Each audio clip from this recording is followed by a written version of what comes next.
Hi ಎಲ್ಲರಿಗೂ ನಮಸ್ಕಾರ. Welcome to Appu ಅಡುಗೆ ಮನೆ. ನಾನಿವತ್ತು ಸಿಂಪಲ್ಲಾಗಿ ಅವಲಕ್ಕಿ ಹೇಗೆ ಮಾಡೋದು ಅಂತ ತೋರಿಸ್ಕೊಡ್ತೀನಿ. ಮೊದಲಿಗೆ ಇಲ್ಲಿ ನಾನು ಒಂದು ಕಡಾಯಿ ಇಟ್ಟಿದ್ದೀನಿ ಸ್ಟವ್ ಮೇಲೆ. ಸ್ವಲ್ಪ ಕಾದ್ಮೇಲೆ ಈಗ ಸ್ವಲ್ಪ ಒಂದು 4ರಿಂದ 5 ಟೇಬಲ್ ಸ್ಪೂನಷ್ಟು ಎಣ್ಣೆ ಹಾಕ್ಕೊಂಡು, ಎಣ್ಣೆ ಕಾದ್ಮೇಲೆ ಸಾಸಿವೆ ಹಾಕ್ಕೋತಿದ್ದೀನಿ. ಇವಾಗ ಕಡಲೆ ಬೀಜ ಹಾಕ್ಕೊಂಡು ಹುರ್ಕೊಳ್ತಾ ಇದ್ದೀನಿ. ಸೊ ಅದು ಸ್ವಲ್ಪ ಗೋಲ್ಡನ್ ಬ್ರೌನ್ ಆಗೋವರೆಗೂ ಹುರ್ಕೊಳ್ಳಿ.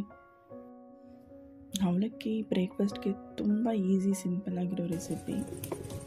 ಇವಾಗ ನಾನು ಕಟ್ ಮಾಡಿ ಇಟ್ಕೊಂಡಿರುವಂಥ ಒಂದು ದೊಡ್ಡ ಸೈಜಷ್ಟು ಈರುಳ್ಳಿ ನಾನು ಹೆಚ್ಚಿಕೊಂಡಿದ್ದೆ. ಅದನ್ನು ಮತ್ತು ಒಂದು 2-3 ಹಸಿಮೆಣಸಿನಕಾಯಿ ಕಟ್ ಮಾಡಿಸ್ಕೊಂಡಿದ್ದೆ. ಸೊ ಅದರಲ್ಲಿ ಸೇರಿಸ್ಕೊಂಡು ಇದನ್ನು ಕೂಡ ಫ್ರೈ ಮಾಡ್ಕೊಳ್ತಾ ಇದ್ದೀನಿ. ಅವಲಕ್ಕಿ ತುಂಬಾ ಒಳ್ಳೆಯದು ಹೆಲ್ತ್ಗೆ. ಸೊ ಬ್ರೇಕ್ಫಾಸ್ಟ್ಗೆ ಕೂಡ ತುಂಬ ಒಳ್ಳೆಯ ರೆಸಿಪಿ ಅಂತಲೇ ಹೇಳ್ಬೋದು. ಇವಾಗ ನೋಡಿ, ನಾನು ಸ್ವಲ್ಪ ಕರಿ ಲೀವ್ಸ್ ಹಾಕ್ಕೊಳ್ತಿದ್ದೀನಿ, ಕರಿಬೇವಿನ ಸೊಪ್ಪು.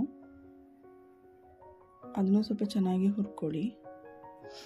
ರುಚಿಗೆ ತಕ್ಕಷ್ಟು ಉಪ್ಪು ಸೇರಿಸ್ಕೊತಾ ಇದ್ದೀನಿ. ಉಪ್ಪು ಸೇರಿಸಾದ್ಮೇಲೆ ಈಗ ಒಂದು 1/4 ಟೇಬಲ್ ಸ್ಪೂನ್ ಆಗೋಷ್ಟು ಅರಿಶಿನ ಹಾಕ್ಕೊಳ್ತಾ ಇದ್ದೀನಿ. ಕ್ವಿಕ್ಕಾಗಿ ಮಾಡ್ಕೊಬೋದು ಈ ರೆಸಿಪಿನ.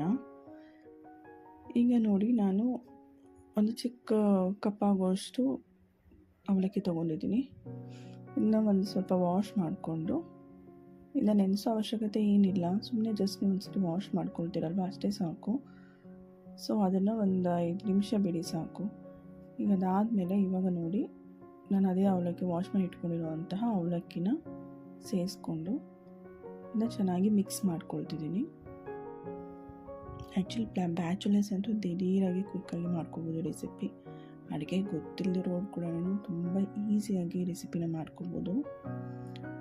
ನೋಡ್ತಿದ್ದೀರಲ್ಲ, ಇವಾಗ ನಾನು ಕೊನೆಯದಾಗಿ ಒಂದು ಅರ್ಧ ಹೋಳಷ್ಟು ನಿಂಬೆಹಣ್ಣು ಹಾಕ್ಕೊಳ್ತಿದ್ದೀನಿ. ನಿಂಬೆಹಣ್ಣು ರಸ ಹಿಂಡ್ಕೊತಿದ್ದೀನಿ. ಹಿಂಡ್ಕೊಂಡು ಇನ್ನೊಂದ್ಸರಿ ಚೆನ್ನಾಗಿ ಮಿಕ್ಸ್ ಮಾಡ್ಕೊಳ್ಳಿ.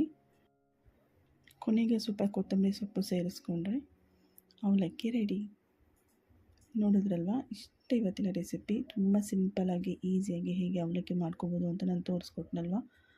ಸೊ ನಿಮಗೆ ಇಷ್ಟ ಆಗಿದೆ ಅಂತ ಅಂದ್ಕೊಂಡಿದ್ದೀನಿ. ಇಷ್ಟ ಆಗಿದೆ, ನೀವು ಖಂಡಿತ ಟ್ರೈ ಮಾಡಿ. ಆರೋಗ್ಯಕ್ಕೂ ತುಂಬ ಅಂದರೆ ತುಂಬ ಒಳ್ಳೆಯದು ಅವಲಕ್ಕಿ. ನನಗಂತೂ ತುಂಬಾ ಇಷ್ಟ. ನಾನು ವಾರಕ್ಕೆ ಒಂದು 2-3 ಸರಿ ಆದರೂ ಅವಲಕ್ಕಿ ಮಾಡ್ಕೊಳ್ತೀನಿ. ನೋಡ್ತಿದ್ರಲ್ಲ ಫ್ರೆಂಡ್ಸ್, ತುಂಬ ಚೆನ್ನಾಗಾಗಿದೆ. ತುಂಬ ಉದ್ರಾಗೆ ಕಾಣಿಸ್ತಾ ಇದೆ. ನೀವು ನೋಡ್ತಿದ್ದೀರಲ್ವ. ಇದನ್ನು ತುಂಬ ಹೊತ್ತು ನೆನೆಸ್ಬೇಡಿ. ಅವಲಕ್ಕಿನ ಜಸ್ಟ್ ವಾಶ್ ಮಾಡಿಕೊಂಡ್ರೆ ಸಾಕು. ನೆನೆಸಿದ್ರೆ ಅದು ತುಂಬ ಮುದ್ದೆ ಥರ ಆಗಿಬಿಡುತ್ತೆ.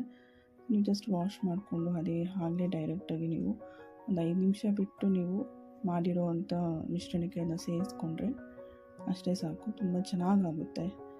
ಒಂದ್ಸಲ ಟ್ರೈ ಮಾಡಿ. ಇಷ್ಟ ಆಗಿದ್ರೆ ಪ್ಲೀಸ್ ನನ್ನ ಚಾನಲ್ನ ಸಬ್ಸ್ಕ್ರೈಬ್ ಮಾಡಿ, ಲೈಕ್ ಮಾಡಿ. Thank you.